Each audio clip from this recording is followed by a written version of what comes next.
We are very excited to host our third Conversations About Human Trafficking webinar tonight. We have two very knowledgeable speakers with us tonight for tonight's conversation. But first, a little bit about our organization.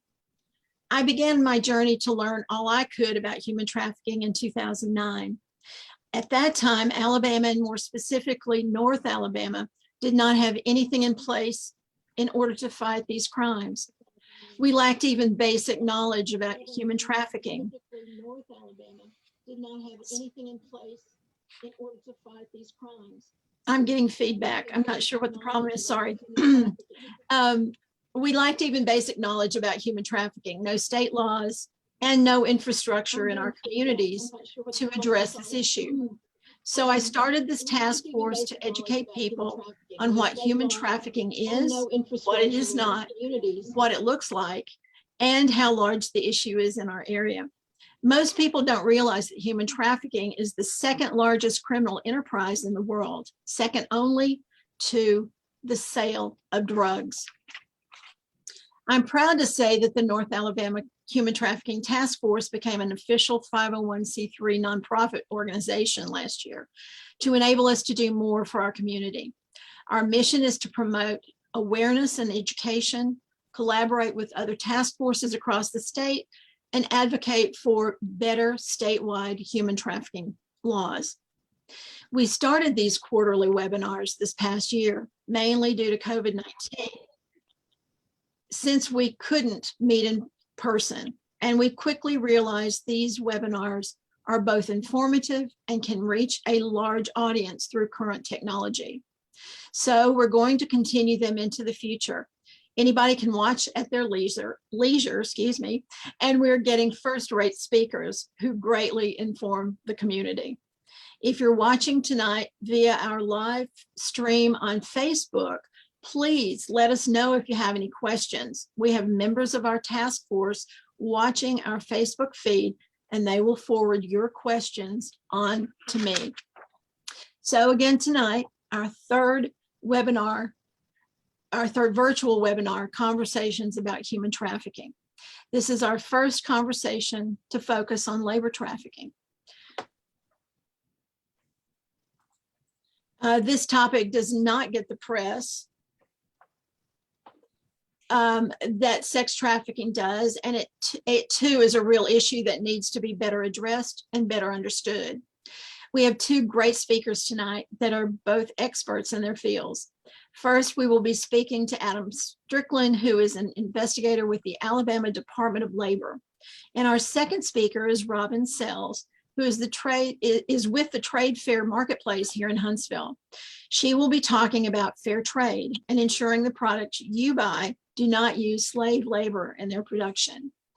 Trade Fair Marketplace is the first and only nonprofit fair trade store in Huntsville, and only one of a few in Alabama. Adam and Robin, thank you so much for agreeing to speak with us tonight. Thank you for having me. We are thrilled to have you, trust me. So Adam, I'm going to be asking you questions first, so let's get started, okay? My first question for you is, what is labor trafficking? Okay, again, thank you very much for having me. And I hate to deflect immediately from the first question, but I'd like to identify myself in my area of expertise. I have been child labor inspector with the state of Alabama for the past 14 years. And why am I a child labor inspector and not a labor inspector in general? The answer to that is that unfortunately, we do not have adult labor laws as far as the state of Alabama. The protections we have for adult employees typically fall to the U.S. Department of Labor, Wage and Hour Division, with the Fair Labor Standards Act, and many businesses are not covered by the Fair Labor Standards Act and those worker protections.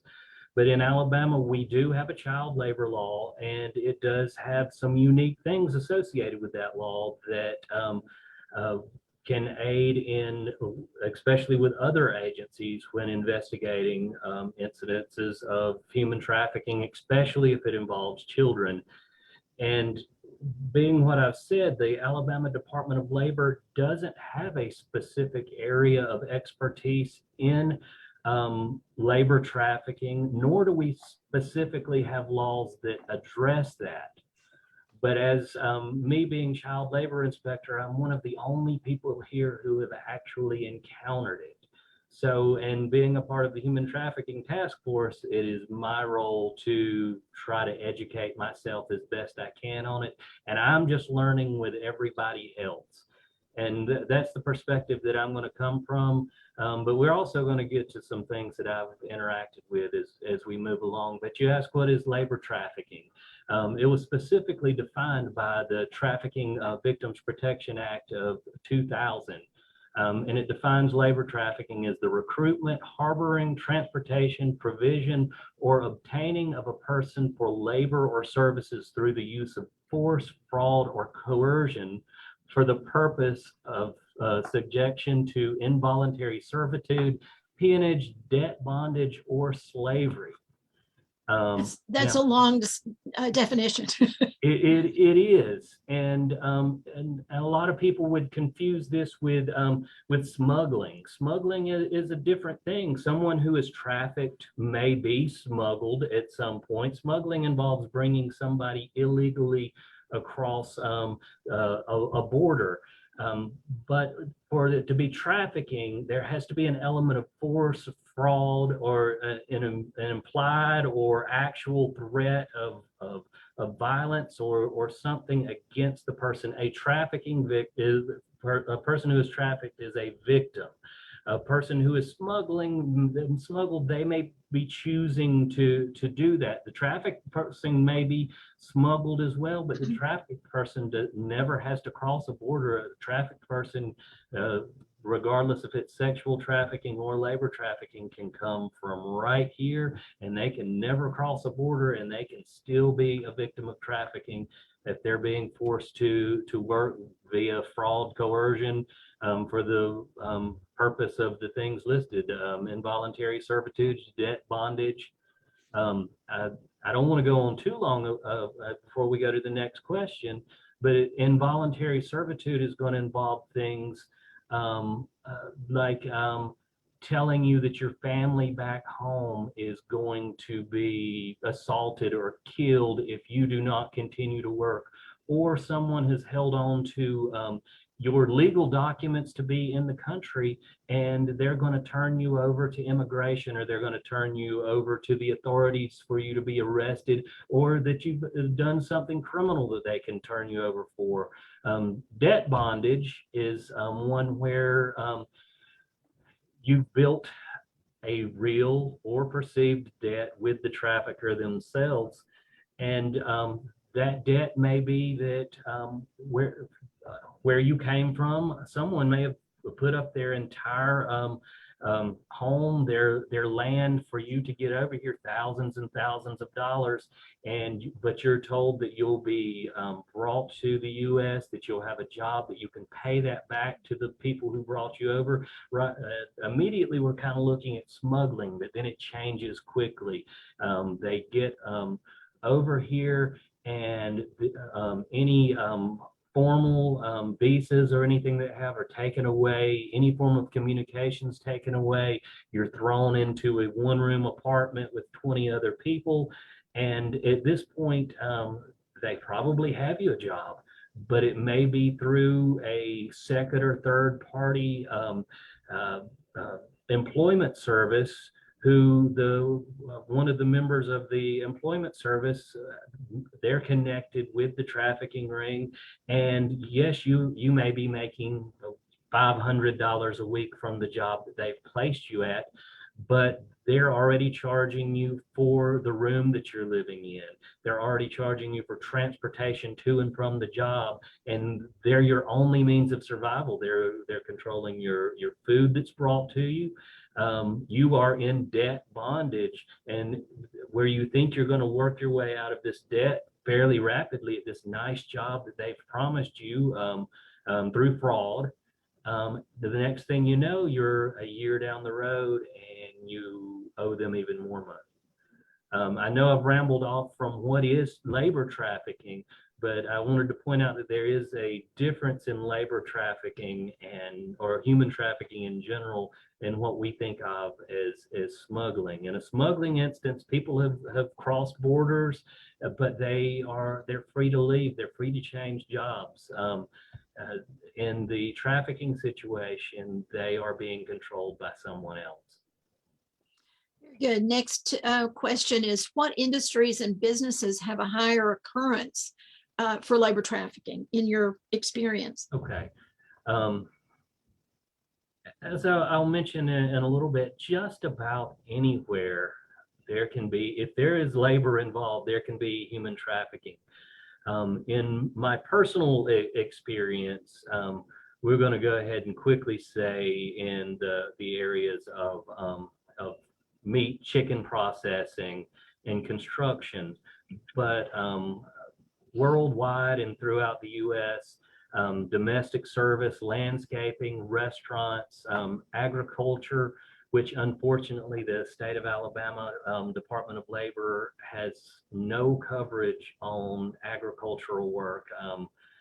There, of course, there are human trafficking laws that can be enforced by district attorneys, the Attorney General's office, other law enforcement agencies. But as far as the Department of Labor is concerned, over the years of our history, agriculture was a very powerful lobby. And even me, as far as child labor, I have no coverage on agriculture whatsoever. I do visit agriculture whenever I have a complaint, but I don't necessarily have coverage. And then beyond agriculture, construction, manufacturing, even healthcare. You think, how does that occur in healthcare when there's so many professions? In healthcare, it becomes so related to domestic service when you have healthcare aides working from homes. But those are the most prominent areas you're going to see, but it could literally be anywhere. So there are a lot of myths that surface around subjects that are not as well known as others. I hope you can help us dispel some of those myths about labor trafficking. For example, the first myth is that all human trafficking involves sex. And that's almost the perception that we have. The sex trafficking is so immediate, and so it's just so brutal in our minds that it's the one that takes the attention. And but the figures that I have from a U.S. Department of Labor report, and this is for worldwide, there are approximately 25 million people trafficked worldwide. We're not talking about smuggled, we're talking about trafficked. Of that 25 million, approximately 16 million of those are forced labor, that making it triple what sexual trafficking would be. It's much more prevalent, but much harder to see and far less prosecuted. 85% of cases in the US that are investigated and prosecuted are all sex trafficking. But the statistics that I have, and the statistics are hard to come by when it comes to the US. The labor trafficking is everywhere, but so hard to define. Approximately 82% of all trafficking in the US involves labor. That's quite overwhelming, isn't it? It is. Going to our second myth, only undocumented foreign nationals get trafficked in the US. Labor trafficked, that is. Traffickers take advantage of people who are vulnerable. Exactly. It does not matter where they're from. Yes, they obtain people from places that are vulnerable and have situations, but anyone who has an unstable living condition, people who have experienced violent sexual abuse, if children who are homeless or they're runaways, anyone who's facing poverty or economic need, they're addicted to drugs or alcohol, they're targets of traffickers. I found a statistic, though, this is dealing with those who've come from out of country, that amongst those who have escaped from trafficking, 71% of those people who had escaped from trafficking had documents such as the H-2A visa at the time that they were first trafficked. They were here legally. By the time they were freed or escaped, at that point, 69% of them were no longer legal. They had lost their visas because they were lost to the system. Wow. That goes not in know that. defeating that the whenever you have a worker who is working on the example, the H-2A visa, they are controlled by the place that they're working. If something happens with where they're working, they lose the visa.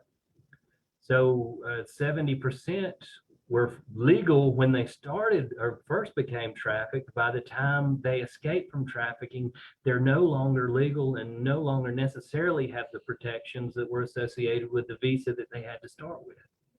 Wow, that's pretty impressive percentages. Did not know that.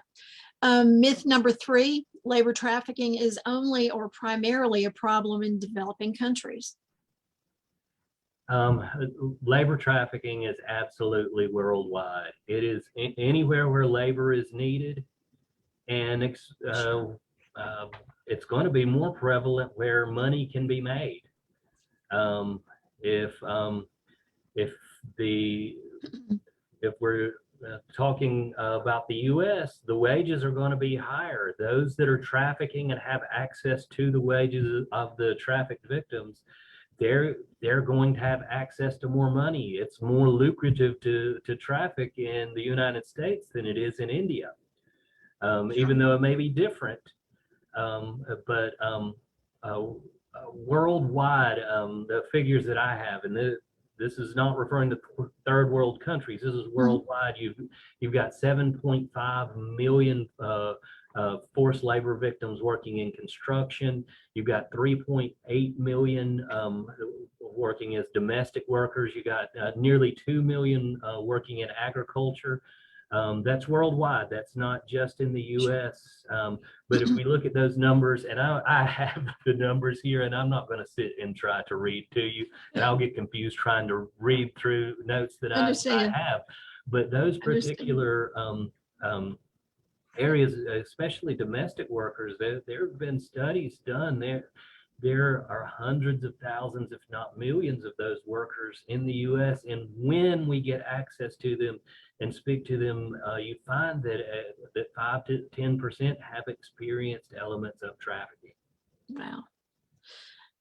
Impressive numbers again, overwhelming numbers, really.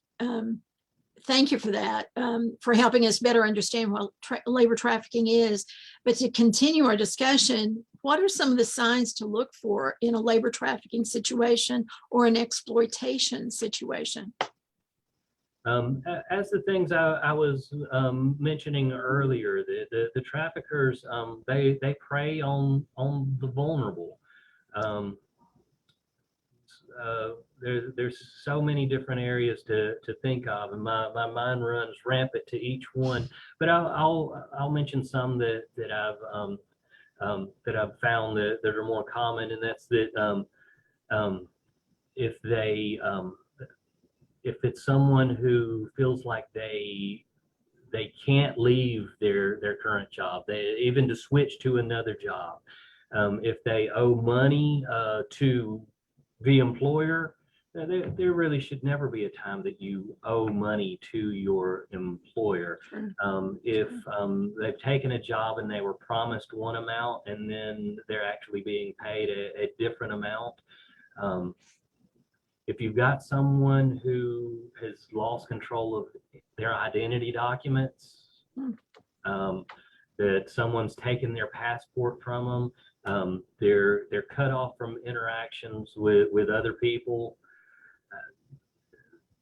they're living in a small apartment, a trailer, overcrowded with unsanitary conditions. If someone's threatening them for not doing their job in a certain way, or maintaining that job,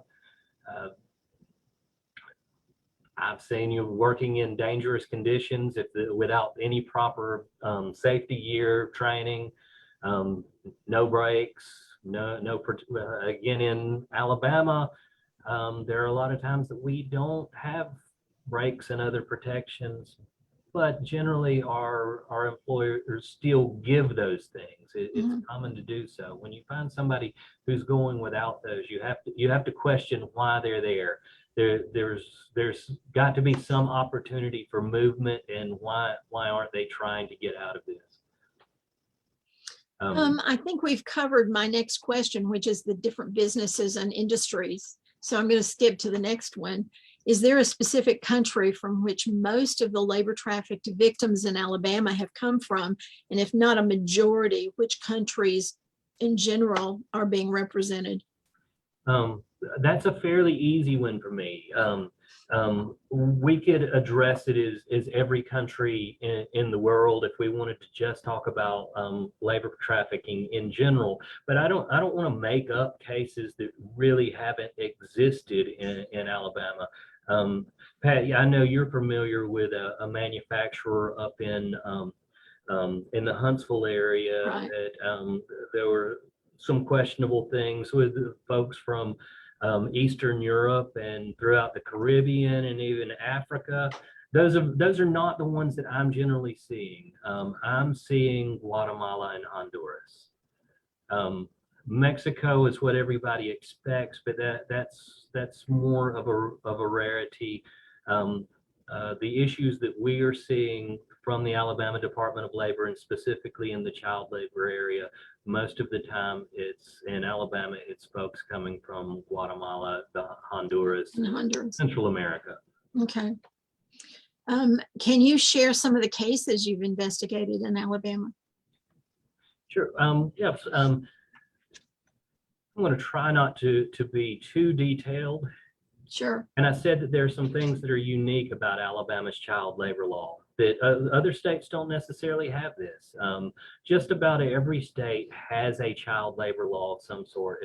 As far as I'm aware, I do not believe that Mississippi has a specific child labor law. They may, but as far as I can remember, they're the only state that doesn't have any specific child labor law at the state level. What makes ours interesting, two things. First is that the presence of any individual under the age of 18 in a prohibited occupation is all that's needed for that to be evidence of them being an employee. And that leads to the laws that I cover, which are their civil penalties that I can issue on a business. But the presence of a child is all that is needed to be there. So you can have businesses that try to shelter, or sometimes they're willfully ignorant of who their employees are. Mm-hmm.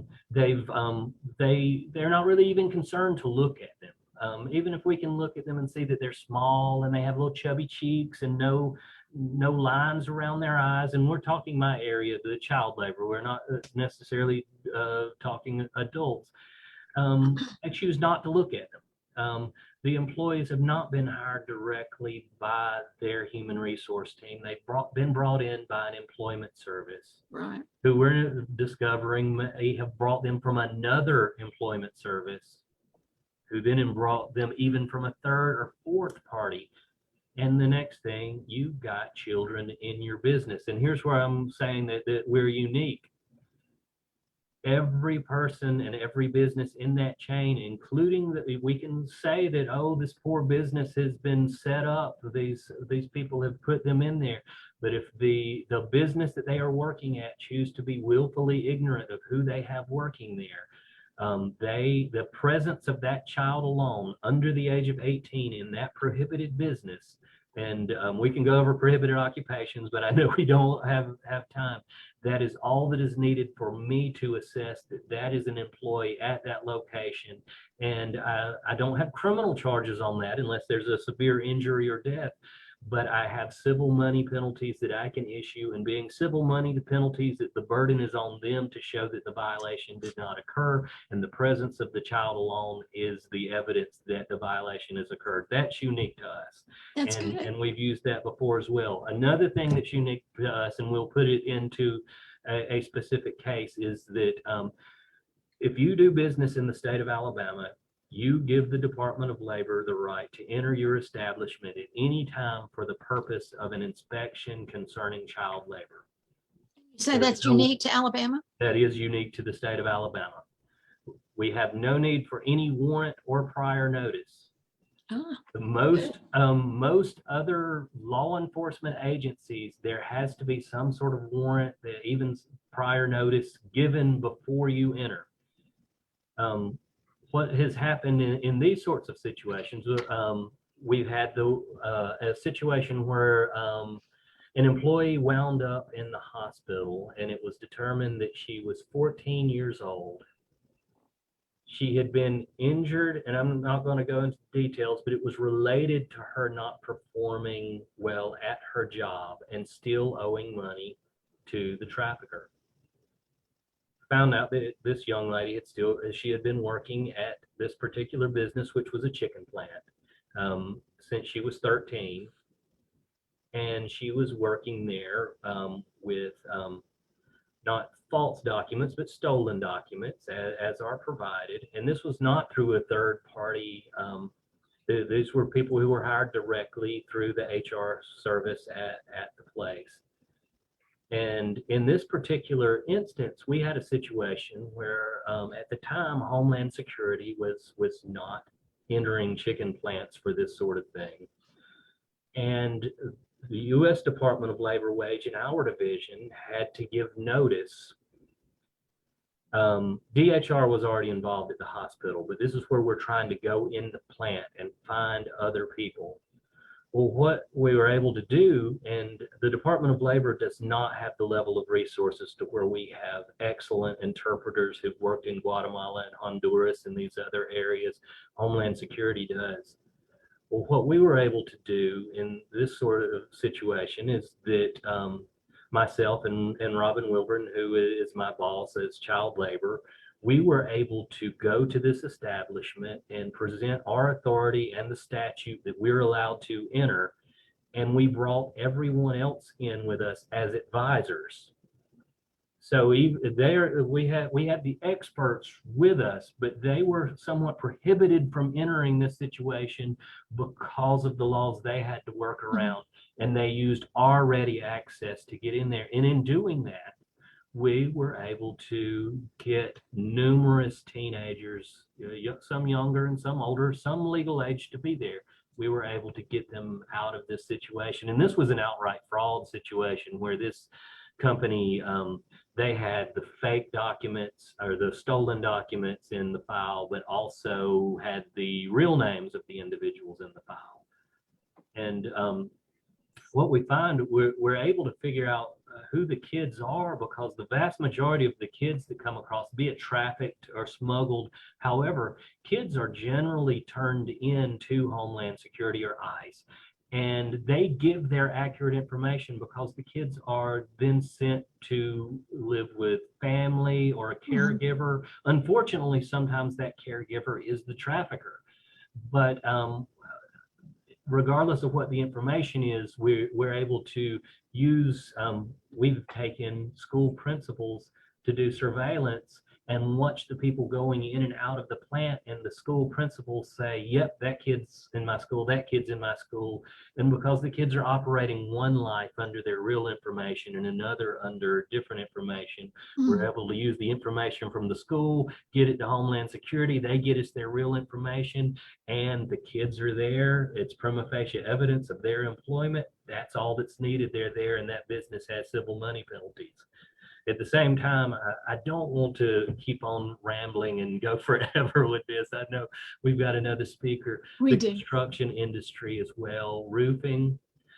We had a period of time in Alabama not very long ago that we were having a death of a minor every single year in working. Not always someone that was trafficked or smuggled, but in several situations it was. There was a death at a chicken plant where some cages fell on an employee who was 17. He had been working there since he was 15 under false documentation. The construction industry, we've had multiple kids fall through skylights, fall off roofs. We had a death just last year. I'm sorry, it was 2019. It was our first death in a couple of years. It was a kid that was from Guatemala, his first day on the job. That's a common thing as well. We mentioned that they're put into a job with no training, no safety gear, that sort of thing. In this particular instance, the kid fell off of a 50-foot metal roof. It was the crew's first day ever putting on a metal roof on a multi-million-dollar job that had been assigned to a subcontractor who was down to another subcontractor, to another subcontractor, who eventually got a crew of folks who had never done a metal roof before to do it, and brought a 15-year-old for the first day of employment, and he fell off the roof and died. He was not the first we've had fall off the roof on their first day and die. These sorts of things happen when you're putting people in dangerous situations without appropriate safety gear training and without the appropriate precautions. We don't like to think that those things happen in Alabama, but they do. And not always connected exactly with human trafficking, but if there are children involved, we have an interest and we have authority in that issue. Hope I haven't rambled too long on that. Not too bad. We do have a question for you. Are there any job opportunities within Department of Labor or any other agency that is a part of your organization? Are there job opportunities available within Department of Labor or any other agency that is part of your organization? Or any other agency that's part of our organization? Well, if we're talking specifically about trafficking, the Attorney General's office has a new, not our task force that we're referring to. They have their own task force, and they have hired a special agent, and they have additional folks there that are focusing on human trafficking at this point. I'm not sure who they're looking for, but I can't think of anyone specifically connected to us that we're looking for employment opportunities at the moment. Okay. But within the next 6 months or so, we may need another version of me. So at that time, there will be a job opening, a job put out there for child labor inspector. Okay. And well, it's not for everybody. There have been times that I thought it was not for me. I understand. We've all had those issues. Well, am I addressing that correctly? I got the I think so. I think so. We may have to come back to it later if we have a minute. Adam, thank you so much for being here tonight. Again, Adam Strickland is from the Alabama Department of Labor, and we greatly appreciate your time tonight, and thank you for your expertise on this complex issue. Thank you for the work you do on behalf of all of us here in Alabama.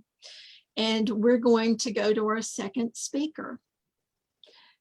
Our second speaker tonight is Robin Sells from Trade Fair Marketplace here in Huntsville. If you haven't been to Trade Fair Marketplace, you really need to check it out. It is the first and only nonprofit market that only buys from suppliers who adhere to fair trade business practices. Robin, thank you again for joining us tonight. Wow, happy to be here. Thank you for having me. We're thrilled. I have been to your store, and I love your store, and understand what fair trade is to some extent. But can you please tell everyone who's watching tonight exactly what is fair trade? I will. I'll give you the true definitions of it that come from the Fair Trade Federation side. The general purpose is fair trade is a growing international movement that ensures that producers in poor countries get a fair deal for what they make. This means a fair price for their goods, one that covers the cost of production and guarantees a living income. Because a lot of times, people don't get a full wage that really, they don't know how to fix a price that covers all of those things. They look to give you long-term contracts, which provide you real security. And for many that support to gain the knowledge and skills that they need to develop their businesses better and increase their sales. And the Fair Trade Federation, they have some criteria that they consider for fair trade. So I will read this for you. Paying a fair wage in the local context, offering employees opportunities for advancement, providing equal employment opportunities for all people, particularly the most disadvantaged, engaging in environmentally sustainable practices, being open to public accountability, building long-term trade relationships, providing healthy and safe working conditions within the local context, and providing financial and technical assistance to producers whenever possible. And for more information on those kind of things, you can look on the websites for the fairtradefederation.org or fairtrade.net or the World Fair Trade Organization, which is WFTO.com. I think we're putting those up on the Facebook feed so that anyone watching tonight can go to those if they're interested. Okay. So I understand there is a certification process to ensure that products are truly fair trade. Can you tell us a little bit about that process? Well, I can tell you a little bit. I've never had to go through it, Sure. ourselves, because I'm not a business, that's getting that certification. I just, we buy ours through other people. Sure. But there's a group called FlowCert. I'm not exactly sure what all it stands for, but they're a third-party auditing group. And what you want to do, if you go onto their website, they have an application that can be filled out, and they go through a process to audit your business, what you make, how you make it, all your practices and stuff like that. And there are fees, and I tried to look to see if I could find fees, but I think it's based on your costs and things like that. And I didn't want to fill out an application to find that out. So I didn't go that far. I totally understand. Yeah. And from what I understand, I have talked to some businesses that have come into our store before wanting us to sell their products, but they weren't certified yet. And I think it takes a while, 6 months or more, it could be because they check your business, and if you have things that don't meet their practices, you have time to correct them. And so it's kind of a back and forth thing to get approved for that. So like you say, if you need more information, you would just go on to, there's plenty of things online, but FlowCert seems to be the main one to apply for something And like that's that. FLOCERT, right? Yes. Okay. So how did the trade fair marketplace in Huntsville get started? I mean, I'm really excited about this group. Well, it's a friend of mine. Her name is Linda Worley. She goes to my church. That's where I knew her from, was church, and that's how I got recruited to work here at the shop, to be a volunteer. Well, Linda, she was given a gift by her sister-in-law one time that was gotten at a 10,000 Villages store in Raleigh, North Carolina. It was a star garland made out of wheat straw that, you would put on your Christmas tree, a garland you put on your Christmas tree. And so the next time Linda was in North Carolina, she went to the store in Raleigh. It's one of their main stores. And the people that worked there, she got interested. They were talking about the items that they sold and the people who made them. And so she got an interest in fair trade. And then a man came to our church to talk about fair trade coffees. And so that got on her mind again. And so she was attending a Bible study, and the man that led the Bible study asked them, if you could do a service project and know that it would not fail, what would you do? And after thinking about it a while, she came back and said she would like to open a fair trade store. So with the help and encouragement of friends and family, we opened Trade Fair Marketplace in October of 2006. And the store is all staffed by volunteers. Most of us work 2 to 4 hour shifts a month.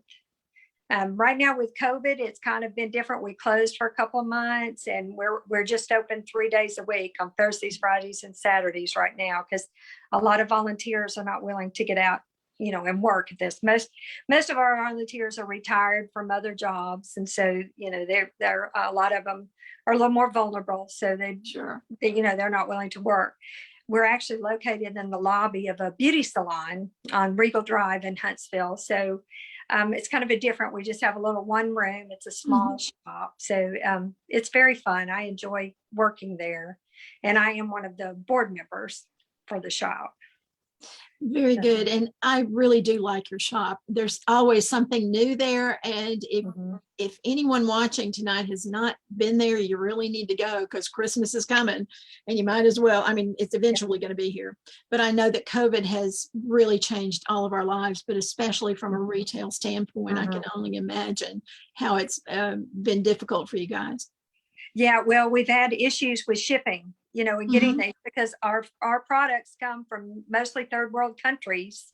The majority of our things come from 30 to 40 different countries, and they're having issues getting things shipped here and stuff. Like one of our best selling products that we sell is some baskets from Ghana. And there was a while there that our supplier was not getting any in. I don't know if you remember back in the fall, they had a lot of the floods in the Texas area. Yes. And that some of the shipping ports come into Texas. And so the ships could not get in to deliver the goods, stuff like that. And so when they did finally come in, the shipping had gone up like 300%. So that made the prices increase somewhat, but things are starting to come back, and we're getting some things, but yeah, your prices may go up a little on some things. And understand. Talking about your products, what kinds of or types of products do you sell? Well, I made up a little table of stuff, and so I'm going to try to turn my camera around so I can show you some of them. We'll see if we do. Some of the first ones, we talk about are people are more familiar with coffee and chocolate. And so I was going to show you, I found a poster on, see if I can show this up here for you. My lights are glaring on it, but it's called From Bean to Bar. And it's about divine chocolate, and it shows the whole process of chocolate being made. Now, Divine Chocolate is, excuse me for interrupting, but Divine Chocolate is the brand that you carry at your store. Yes, and so here's a picture of some of the bars, and that's why I'll tell you about that one. But the cocoa beans are actually, they're made, harvested in Ghana. And then they are processed and, dried and everything else. They're actually shipped to Germany. And Germany is where the cocoa beans are processed into chocolate. And that's because some of the products, like if you make milk chocolate, milk and things like that, cannot be gotten in that area to use and do the processes of actually making it into chocolate. So it's kind of a two-step thing. Interesting. And I'll tell you, the cocoa farmers, the thing with the fair trade there, the Divine Chocolate, they have about the farmers themselves own at least 45% of the company. Oh, so how nice. Their crops are grown in shade. They grow other crops that help shade it, because apparently that shade is good for protecting the cocoa bean and stuff like that. And so they have such a big part in the decision on how stuff is made. And it's very good chocolate. And that's the only type we sell. I know there are some others, but that is the only fair trade chocolate that we sell in the store. We prefer to just stick with one. Sure. And we get ours through a company called Serve. Two of our biggest companies that we started with, Serve and 10,000 Villages. Both of these companies, they're here in the United States. They started back in the 50s, 1949, 1950. 10,000 Villages started with a lady named Ruth Byler, who went to Puerto Rico with her husband and saw this beautiful embroidery work that ladies were doing there, but they didn't have a way to market it. So she brought it back to the States, sold it out of the trunk of her car. And eventually she worked with the Mennonite Central Committee, and they started selling their products. They started 10,000 Villages, and then 10,000 Villages eventually became on their own, and products grew, and they have a huge range of products, from jewelry and home decor and just baskets and you name it, they have everything. That's so amazing. We started buying from them. And then, which is where Linda bought, one of her first items. She became familiar with this trade, and they have stores all over the country. So if you ever see one, go in and check it out. I have heard of a lot them. of fun. I actually have Do we have one in Alabama? We do not. We don't have Okay. one that I'm aware of. There's one up in Nashville, I know is the closest one. I'll have to check it That's out. an actual 10,000 Villages store. We're listed on their website as one who sells their products. Oh, So good. you can find us. Our little shop is on their thing. Okay, the next coffee product? that I Oh, get, I have some coffee here, and I don't know if you can see it very much. It's called Higher Ground Roasters. Yeah. We get this coffee from down near Leeds, Alabama. The cocoa beans are actually, from all over. I mean, the coffee beans are from all over, and they roast them down in Leeds before they send them out. All of their coffee is guaranteed to be organic, fair trade coffee, and it's shade grown and everything. And if you could, let's see, I was going to try to see if you could see on the package here where it says fair trade certified. That's probably, you probably can't read it I because see it's it. getting silly. Good. So, the fair trade certified products will have that label on their packaging. And Okay. just to show you another one, there's this real pretty coffee scoop that I have next to it that came from 10,000 Villages. Beautiful. And I have, we have a lot of different groups that we get stuff from. And some of them are a lot smaller than Serve and 10,000 Villages. And I'm always looking for different places. So I'm going to show you some of the different things. And people use a lot of recycled items to make things. Mhm. This is a cross that is actually made from rolled up magazine pages that has been recycled. This is Amazing. made in Vietnam. So that's a different thing. Another thing that use recycled paper here is a hot mat.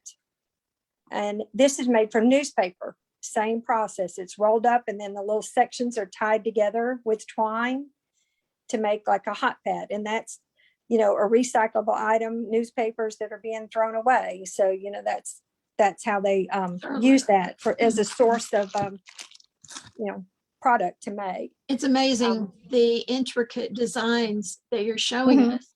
Yeah, And they're the amount really, of time that it really would neat. take to do Mhm. that. I want to show you some pieces here that I've kind of got. This is some metal art that comes from Haiti. This one is painted. They take this stuff from 55-gallon recycled oil drums, and they're flattened out, and then they cut out these beautiful designs. Here's one that says hope. Beautiful. This one says be grateful. This one says home sweet home. And then here's a little butterfly. And I Amazing. have lots of these, some of them said Bible verses, some of them, there's lots of different pictures, tree of life and things like that.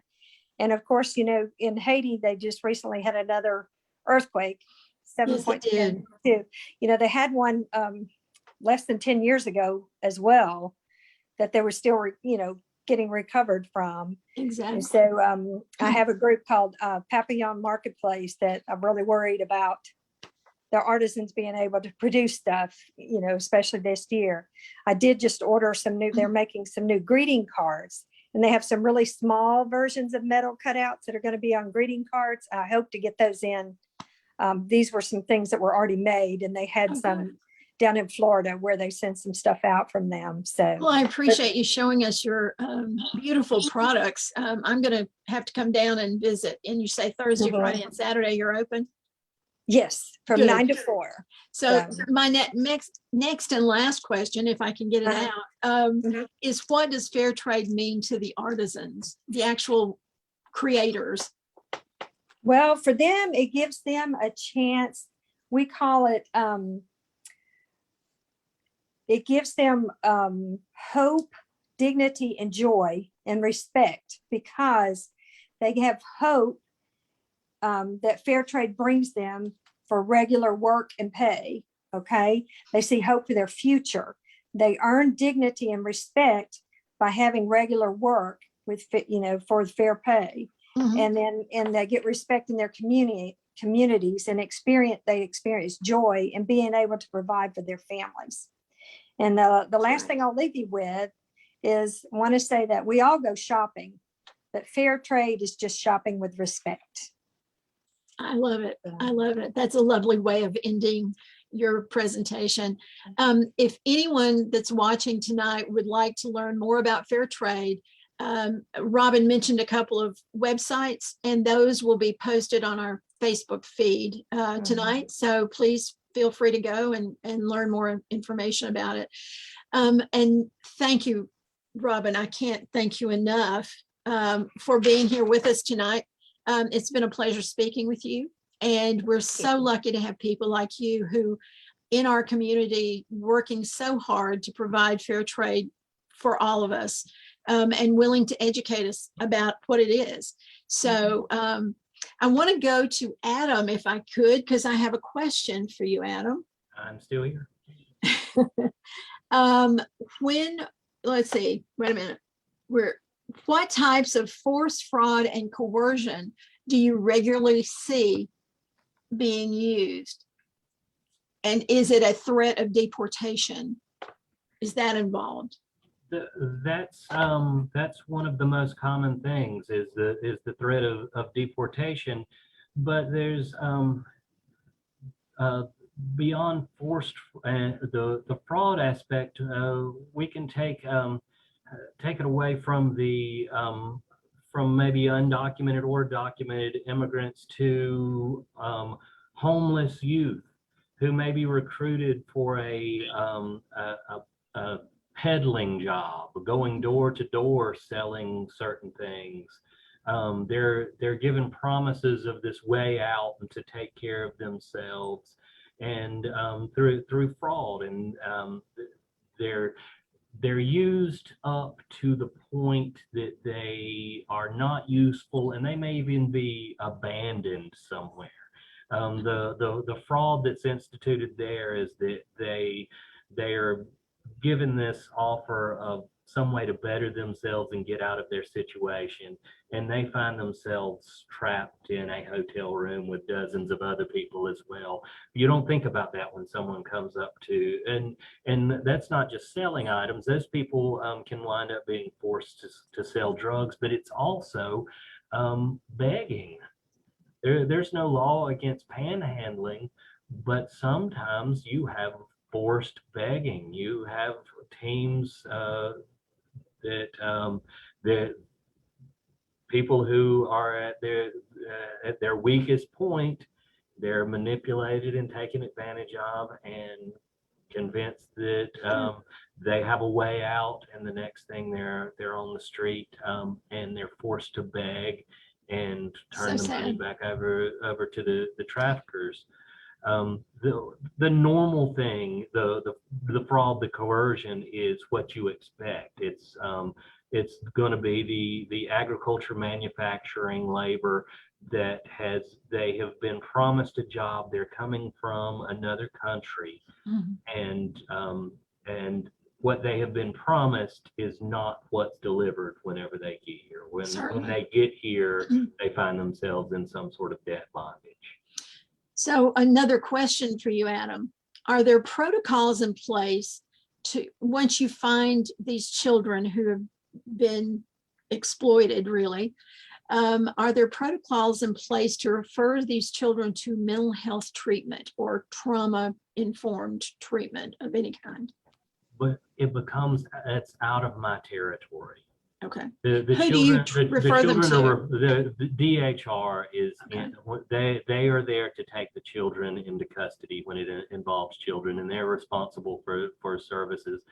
My only area is the business and the labor aspect of it. Okay. And that's one reason we have issues. We have issues existing right now that I know of, that I have, the AG's office has asked me personally not to go in on, because I can go in and it's a little shock to the system of the company, and everybody clears out, but nobody was rescued. I understand. Okay. So I'm aware of things that I'm not doing anything about until while they're working on figuring out the way to rescue people. So sometimes I'm not the best person to go in first. We're always working with other agencies. Okay. Thank you very much. And Robin, I have a question for you. Okay. It says, I see I can't read. I see various fair trade logos on the products that you were showing. Yes. Is that one way a consumer can have confidence that it is made ethically? Yes, because if they have to be approved in order to be able to put those labels on their products. Okay. And then Yeah. when we're shopping in a grocery store, Mhm. how can we look for products that are fair trade certified? Can we find products that are fair trade, I guess, in a regular Yes, grocery store? yes, you do, because a lot of your coffees and stuff, they, like I say, they will have those logos on them, and they are required to put those on their products to prove that they are fair trade certified. Because both our coffee and chocolate, I've seen them in stores around here. I've bought them in Publix and some other places as well. So there are a lot of items out there. You just have to look for those little certification logos on the packages. Those little logos. Very good to know. Uh-huh. Thank you so much. And Adam, thank you for answering those questions for us. I'm thrilled to have both of you tonight. Thank you so much for all that you've done for us and all the education you've passed on to us. I really appreciate both of you taking the time out of your busy schedules to join us tonight. Thank you so much. Thank you. Glad to be here. Yes. We are going to be hosting another conversation about human trafficking next quarter. We're planning to have a conversation on policing in Alabama and discuss the steps Alabama law enforcement has taken toward training and establishing procedures to help stop human trafficking. So I'm thrilled about the prospect of that, because that's something that's near and dear to my heart. Unfortunately, our time is up. Let me just make sure.